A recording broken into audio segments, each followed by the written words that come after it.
Hello mga ka-negative.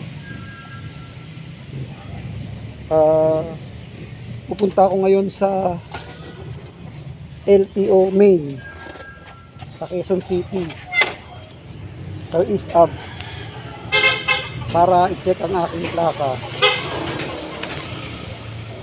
Sabi kasi doon, nag-check kasi ako doon sa Google, sa LTO tracker, na ready na daw ang plaka ko. Kaya pupunta ako ngayon. By the way, ang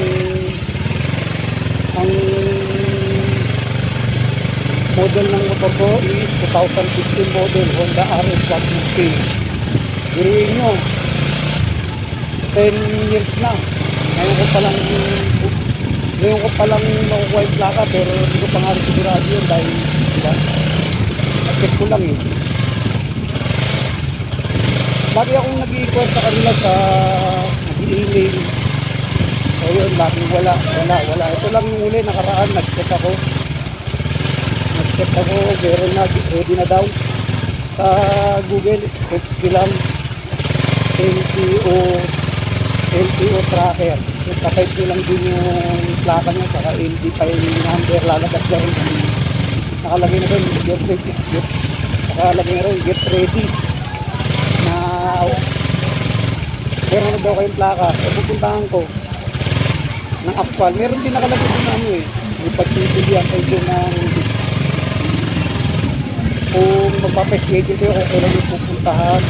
Meron din naman nakalagay din na for delivery, i-deliver naman sa bahay nyo, mamimili kayo din sa dalawa. Pero ako gusto ko nang puntahan ngayon ng personal. Hindi ako nag-schedule ng appointment, pupuntahan ko lang ng personal. Ayun, sana nga meron na, dahil di ko alam kung worth it pa ba yung plaka ko sa loob ng failure. Para kasi sa akin, ako personally sa pakiramdam ko lang, parang hindi na ako na-excite. Hindi na ako na-excite sa plaka kasi okay naman, nakabiyahe ko naman sa taon yung walang plaka eh, diba? Pero kunin ko na rin dahil siyempre sayang din yun. So yun, nabiyahe na ako. Ang gagaling ako dito sa Tondo, Manila. Kapunta ako ng East Ab Main LTO. Ako na i-check yung plaka. Sana nga lang meron na, diba? Kasi kung ginagamit kong temporary brake is halos sira na rin. Malaki na. So yun, yung mga ka-negative, mga gusto rin i-check kung may plaka na kayo dyan. Check nyo lang sa LTO tracker. I-type nyo lang sa Google. Lalabas nyo yun. Ayun, baltang ko na lang kayo mamaya pag nasa na ako sa LTO main. Right side sa lahat. Okay guys, dito na tayo sa LTO main. Saan pwede mag-park chip? Park? Tama. Parking chip? Parking? Yan. Tama chip. Okay guys, nandito na ako sa LTO East Ab sa main. Pupuntahan ko na lang yung dito daw, dito ako tinuro ng guard eh. Tanong na lang tayo doon sa guard na nakatayo doon sa dulo.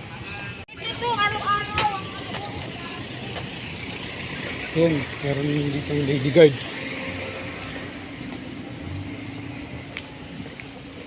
Ma'am, saan po kukuha ng plaka? Diyan po, sa kaliwa. Opo, salamat po ma'am. Bago po lang ba o matagal na? Matagal ko nang hindi nakukuha eh. Sige po. Salamat po. So, dito tayo tinuro ng lady guard.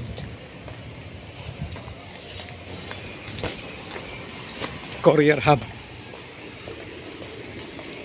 Maltangom na kayo mamaya.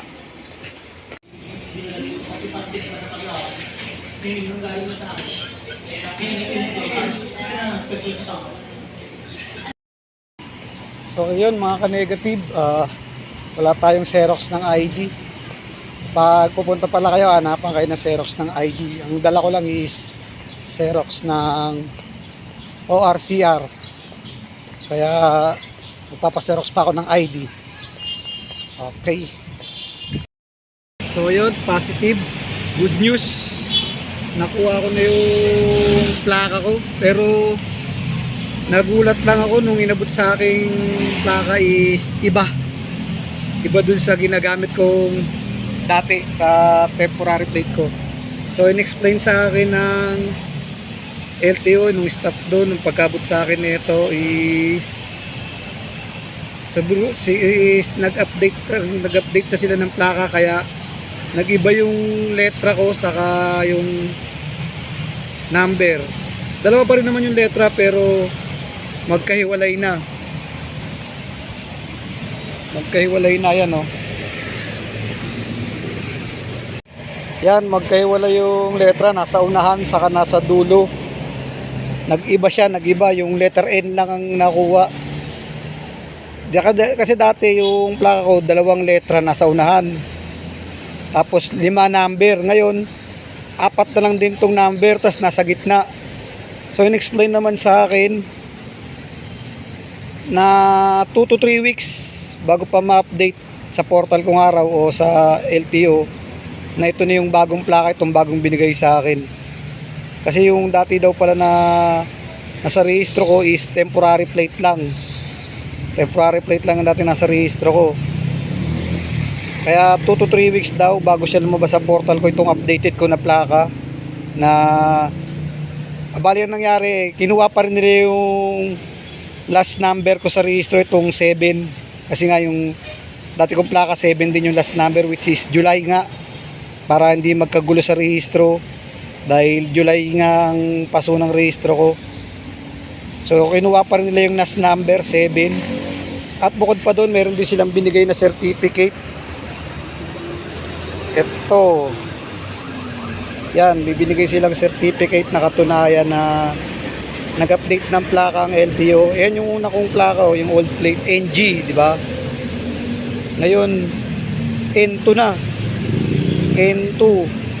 Tapos yung letter A nasa dulo. So may certificate din siya ng LTO. Yan yung old plate ko, NG35177. Kinuha nila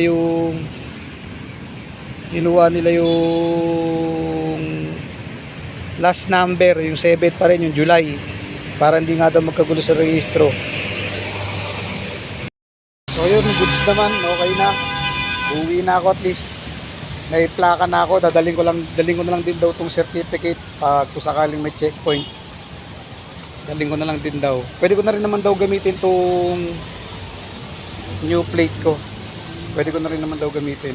Daling ko lang yung certificate at kung binigay ng LTO tong papel. Ayun mga ka-negative, ride safe sa lahat. Peace.